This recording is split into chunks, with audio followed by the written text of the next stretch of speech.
Hello guys, welcome to our new podcast, and today's podcast is going to be slightly different. Today I'll be the one asking questions and Prasis will be the one answering those questions. So those answers better be good, Prasis. Well, you betcha, Mr. Anu. So in today's podcast we'll be talking about Nepal Super League. अनि आज यसको final पनि आज छ क्या हैन so त्यही भएर we think it is the right time to do a podcast about Nepal super league अब यो सुपर लिगको कुरा गर्दाखेरि चाहिँ हाम्रो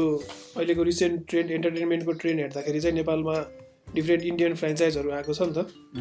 होइन इन्डियन अथवा इन्टरनेसनल फ्रेन्चाइजहरू अब रोडिज अनि voice of नेपालहरू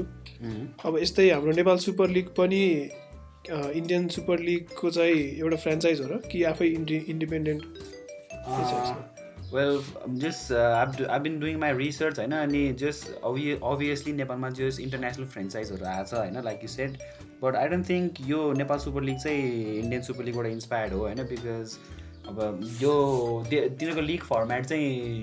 league plus knockout छ हैन अनि we've seen this kind of formats all over the globe हैन so tournament format champions league जस्तै अनि अब च्याम्पियन्स लिग जस्तै but they have 7 teams and it's a bit complicate दे हुन्छ नि मैले तिनीहरूको त्यो हुन्छ नि बिडिङ भन्दाखेरि के अरे अक्सन प्लेयर अक्सनमा नि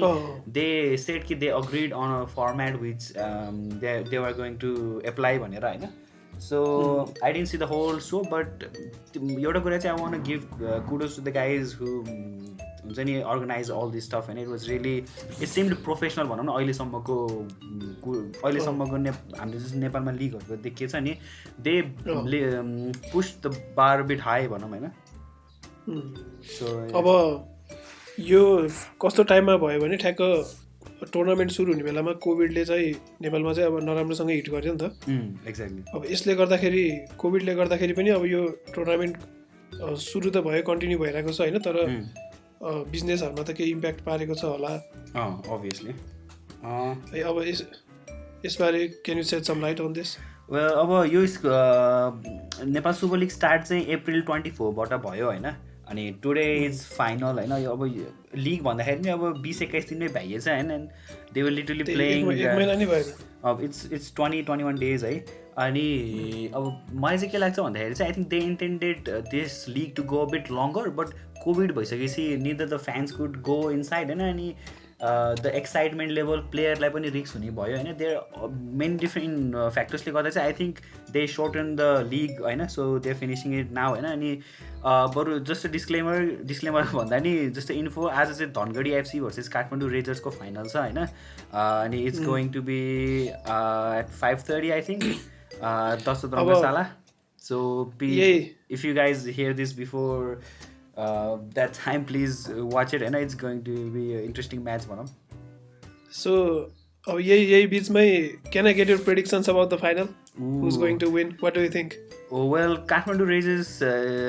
र धनगढी एफसीमा चाहिँ अब आई थिङ्क धनगढी एफसी होइन because they have the keeper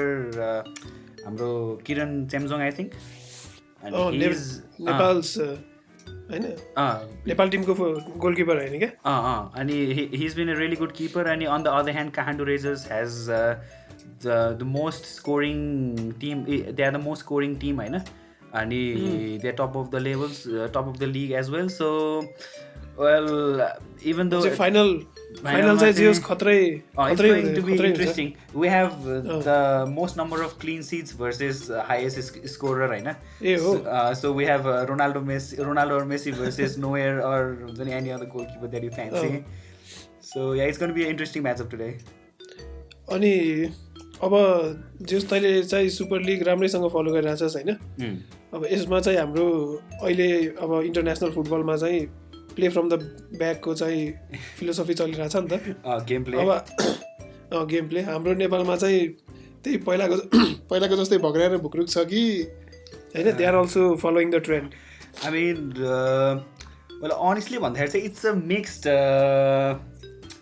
thoughts भनौँ अब गेम प्ले चाहिँ समटाइम्स होइन there are some really good moments होइन इट्स इन्जोएबल इट्स फन होइन बट समटाइम्स पहिला जस्तै भग्राइ भुक्रुक छ होइन the passing is not up to the game होइन अनि अब ट्याकलिङ चाहिँ it feels like every single player is there to tackle के हुन्छ नि त गेमको फ्लो नै बिगारिन्छ कि बेला बेलामा अनि हेर्न पनि झाउ लाग्ने पनि भन्छ फेरि कुनै कुनै बेलामा अब there was this game versus I think Kathmandu Rayzrs and Biratnagar I think तिनीहरूको चाहिँ 4-5 भयो होइन I was watching the game अनि विराटनगर ह्याड स्कोर 2 गोल्स होइन अनि just in a blink of an eye Kathmandu Rayzrs return those 2 goals and it was 2-2 होइन अनि at the end it was 5-4 होइन and that match was basically अहिलेसम्मकै interesting matchup भनौँ होइन so overall होइन game play wise चाहिँ it's improving but still it's not at the level where it should be but I hope कि in the coming days होइन when they get more game time and more experience Nepalese football will definitely be हुन्छ नि on par with our South Asian competitors भनौँ अनि अब यही स्पोर्ट्सकै कुरा गर्दाखेरि नेपालमा होइन नेपाल चाहिँ क्रिकेटमा त इन्टरनेसनली रेकगनाइज नै भइसकेको छ नि त अब त्यस्तै फुटबल अब क्रिकेट र फुटबलको पनि एउटा कम्पेरिजन त भइरहेकै हुन्छ अब हाम्रो देशमा होइन अनि फुटबल चाहिँ क्रिकेट जुन लेभलमा चाहिँ नेपालको क्रिकेट टिम पुग्यो फुटबल चाहिँ त्यो लेभलमा पुग्न सकिरहेको छैन अहिलेसम्म है अब यो यस्तो लिगहरूले चाहिँ नेपाल सुपर लिगहरूले गर्दाखेरि चाहिँ what kind of impact do you think Nepal super league is going to have on the football scene in Nepal? Well, like I said earlier, you know, but this league ended quite soon, होइन अब if we look at the अब euro अब हामीले फुटबलको pinnacle भनेकै अब European लिग्सहरूलाई हेर्नुपर्छ होइन they literally play for like 8-9 months होइन not just in one league they have other different competitions होइन हाम्रो चाहिँ नेपालमा चाहिँ यो सुपर लिग जस्तो concept will help but I don't think it's enough to push the हुन्छ नि नेपालको फुटबलिङ जुन उसलाई चाहिँ पुस गर्नको लागि चाहिँ I don't think it's enough एउटा अब यसमै पनि हाम्रो नेपालमा पनि कि त फुटबल चाहिँ अब काठमाडौँमै दशरथ रङ्गशालामै हुन्छ होइन एउटा टुर्नामेन्ट पुरै अब कि पोखरामा हुन्छ अब बाहिरको जस्तै ट्याक्क ठाउँ एउटा टिम भएर होम एन्ड अवे जस्तो गेम त I don't think we have ever seen in Nepal होइन दोज काइन्ड अफ गेम्स अब त्यस्तो खाले गेमहरू पनि होम एन्ड अवेवाला गेम भयो भने पनि अनि होइन लिग चाहिँ अब त्यही अनुसारले डेभलप गरेर Yeah, exactly. I mean, I don't understand why anyone hasn't thought of it yet, होइन because अब that seems like the way to go होइन अब टक्क त्यति बेला मान्छेको एक्साइटमेन्ट पनि हुन्छ नि टक्क अब पोखरामा एउटा कुरा चाहिँ अब इन्फ्रास्ट्रक्चरको कमीले पनि होला होइन but that should not stop people from building more infrastructure कि त्यो त झन् एउटा मोटिभेसन हुनुपर्ने हो होइन so if people really want push the Nepalese फुटबलको त्यो लेभललाई जसरी क्रिकेट माथि बढिरहेछ होइन अब यो फुटबललाई नै अघि बढाउने हो भने चाहिँ we gonna need a league which will run for more than 2 or 3 months होइन अनि we gonna need competitive coaches international players coming in and all this different things जस्तै इन्डियन सुपर लिग इन्डियाको गेम इज हुन्छ नि India त FIFA ऱ्याङ्किङमा पनि अगाडि बढिरहेछ नि त like previously whenever India and Nepal player I mean they use to have a good competition but अहिले चाहिँ whenever we play India seems to dominate us होइन so I think we should definitely be looking for a longer league which will in terms give players experience and confidence in the long run and build younger players for the international market as well. अब हाम्रो पनि जे ठाउँ अनुसारको team पनि त बन्यो नि अहिले होइन काठमाडौँ रेजर्स धनगढी एफसी अब के होइन अनि पोखरा राइडर्स हो क्या है पोखरा थन्डर्स सरी पोखरा थन्डर्स अब जे ठाउँको टिम यसरी बन्दै गयो भने एउटा स्टेडियम जस्तो त सायद छ होला पनि होइन अब पोखरामा छ विराटनगरतिर छ होला त्यसरी एउटा लिग सुरु गर्नको लागि अहिले राइट नाउ यदि गरिहाल्ने हो भने पनि इन्फ्रास्ट्रक्चर चाहिँ I think infrastructure will support होइन वेल अब इट माइट बट हुन्छ नि there definitely has to be some improvement overall होइन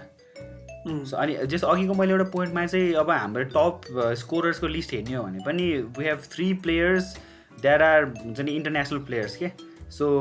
इट सोज आवर लेभल होइन एन्ड आवर गेम प्ले होइन अब इभन डिफेन्ड गर्ने कुरामा हुन्छ नि I have seen African players with their body size and physicality हुन्छ नि हाम्रो नेपाली प्लेयर्सहरूलाई त just they sweep them off their fields होइन so there has to be a lot of changes coming in the there has to be a lot of changes coming. But this is Nepal Super League is a stepping stone. Yeah, obviously. I think this is it for today's podcast. Yeah, okay. We have covered